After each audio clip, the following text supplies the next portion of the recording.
متوقعا وكما كان التاريخ. وللأسف الفرقة اللي ما بتسترش، الفرقة اللي ما بتسترش، الفرقة اللي ترفض ان احنا نفضل فرحانين يومين، ان هي ترفض ان احنا نقعد شوية سعداء، الفرقة اللي بترفض النعمة، الفرقة اللي دايما فصولها صعبة. اتحدث عن نادي الزمالك. امبارح جابولي سكتة دماغية وكأن مصر ما فيهاش غير عمرو اديب، وكل الناس بعتالي يا عم قاعد تتكلم على الاهلي قاعد شمتان. والله ما شمتان، انا قلت ان قلبي يقطر دما، فطبعا قاعد عينيا دلوقتي بتقطر دما، ووداني بتقطر دما، وشعري بيقطر دما، والجرافطه الجديده بتقطر دما، كله بيقطر دما وكله كوم. واللي عملوا فيا تعالى واحنا نقبلك. مش عارف يعني ايه يعني ايه اعمل ايه؟ طيب انا زملكاوي، يعني اقعد ازاي اشجع الاهلي؟ يعني بتتعمل ازاي؟ يعني اقول له ايوه يا كابتن حسين يا شحات ازاي؟ يعني ازاي اقعد اشجع كهربا؟ ازاي يعني؟ ما اعرفش. لو كان ينفع كنت ريحت دماغي، وريحت دماغي من الهم. والله الناس من وقت ما الماتش خلص ما بيدوروا عليا. يعني انا في ناس يعني ودي الغي الواتس بتاعي، الواتس والفيس والانستا وكل دول الغيهم عشان ما حدش يبعت لي. انما للاسف طبعا سعاده الناس يعني كان كده كاستنائي وبقصه هقصه كله. مفيش، مش مفهوم يعني شيء. انا بتكلم جد والله، شيء يضايق. يعني ايه الجدوى من التشجيع؟ يعني اي فرقه في العالم او اي دوري انت بتشجع فرقه بتطلع درجه تنزل درجه، السنه دي تاخد الدوري 3-4 سنين تبقى اوف سيزون وبعدين ترجع سيزون. انما انت اوف على طول، اوف على طول. اكيد في حاجه، اكيد في شيء علمي. ما هو انا مش هعيش حياتي يعني ابقى انا مركب دعامه يا جماعه. يعني احنا ماشيين 10 مدربين و10 لعيبه، وكهربا راح وكهربا جه ومش عارف ايه، واجري وروح وفلوس وبتاع وبعدين ايه السبب؟ اكيد في سبب ما منطقي، يعني في سبب ما يمكن التفاهم عليه منذ ايام كابتن حلمي. عايز افهم ايه السبب، يعني حتى بالتتالي، حتى بالصدفه، حتى بقانون التعثر، انه النادي الاهلي يتعثر، ان النادي الاهلي يقع، ان النادي الاهلي لعيبته تبقى متضايقه، ان النادي الاهلي يبقى عنده اداره سيئه. يعني حتى الاهلي خد الدوري. والغريب يا ساده ان تشعر انه هذه الحياه وهذا الكون بيتحرك دائما من اجل ان الاهلي ياخد الدوري. يعني تحدث اشياء غريبه جدا ان الاهلي ياخد الدوري. امبارح ماتش بيراميدز وفاركو، يعني بيراميدز ده اللي جنن الدنيا كلها، يجي يتغلب قدام فاركو 3-2، وتلقى عشان برضه اقول لك انه الحاجه يعني بتبقى عامله ازاي، انه كله عايز الاهلي ياخد الدوري. يعني احنا بنصحى كل يوم الصبح ليه؟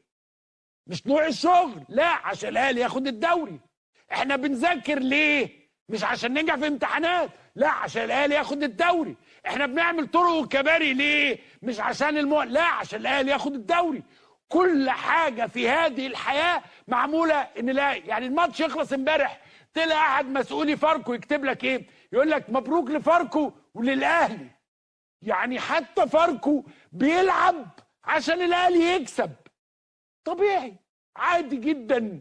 الاغنى مالا، الاكثر جمهورا، الاكثر سطوه، اللي الناس بتعمل حسابه، بيخافوا من الجمهور بتاعه، ما بيحبوش يضايقوه. واحد يقول لي ايه؟ فهنا بقى ايه؟ انقلب على قفايا ضاحكا، يقول لي لا يا عمرو استنى يوم الخميس الجاي القرار بتاع لجنه التظلمات.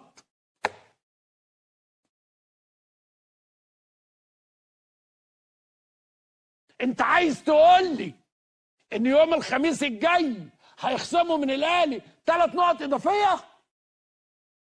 ده تبقى حصل زلزال زلزال. انت عايز تقول لي ان يوم الخميس الجاي 8 هيخصموا من الاهلي؟ يا راجل ده خصموا منه يوم ورجعوه من اليوم اللي وراه.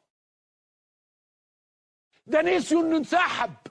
طب اسالك كده سؤال، هو الاهلي انسحب؟ والله ولا حد فاكر. ده احنا واصلين من الاداره، من الاداره والجساره، ان هو يقول لك ايه، ما تيجوا نعيد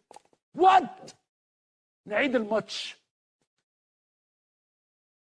ده زي ما بيحصل فين؟ لا، والرابطه قالت لك ايه؟ قالت لك على فكره احنا ممكن نعيد الماتش لو عايزين، ممكن نعيد الماتش لو حابين، ممكن نحدد لكم تواريخ علشان. وعايز سيبك من ده كله. النادي التعيس اللي انا بشجعه ده خلاص بقى نادي هندي عايش ينوح ويعيط وبيتظلم، وكل الماتشات بيتعادل وكل الماتشات بيتغلب، وتعبان ومش قادرين يدفعوا مرتب الراجل، واللعيبه ياخدوا فلوسهم وساعات ما ياخدوهاش، وقاعدين كلنا ما وراناش غير زيزو جه، زيزو مشي، زيزو على باب النادي، زيزو بيتدرب لوحده. فليذهب زيزو الى الاهلي. احنا تعبانين جدا. عشان كده يفوز الاهلي ياخد الدوري وياخد الكاس وياخد افريقيا وياخد بطولة العالم وياخد على فكرة امام عاشور احسن من زيزو 100 مرة. ياخد امام عاشور ويرجع كهربا من بره ويجيب ديانج ويجيب 4 مدربين مكان كولر، ويروح ياخد اقامات ذهبيه في امريكا الواحده ب5 مليون دولار عشان ما حدش يبقى عنده مشكله في الفيزا وهو رايح وكل حاجه. فلتكن امه اهلاويه، الشعب كله يبقى اهلاوي، مع الرايجه، مع المكسب، مع القوي، مع الشديد، مع الجامد، مع الغني. ده بيشتروا لاعب كل يوم اكتر من المصانع اللي بتتعمل في مصر. بيشتروا لاعب كل يوم. بيعملوا بيهم ايه؟ يعني بعد ما تاخد الدوري عايز ايه؟ يعني في مثلا الدوري فألف مبروك وهنيئا لكم وربنا يبارك لكم. على فكره انا مش واقف حق، والكره كانت اوفسايد الجون الاولاني والبتاع الشحات كانوا يا راجل هم جت على الاوفسايدين دول، ما في 3 غيرهم. قول كسب 3-0، قول كسب 3-0. واحد يقول لك ايه؟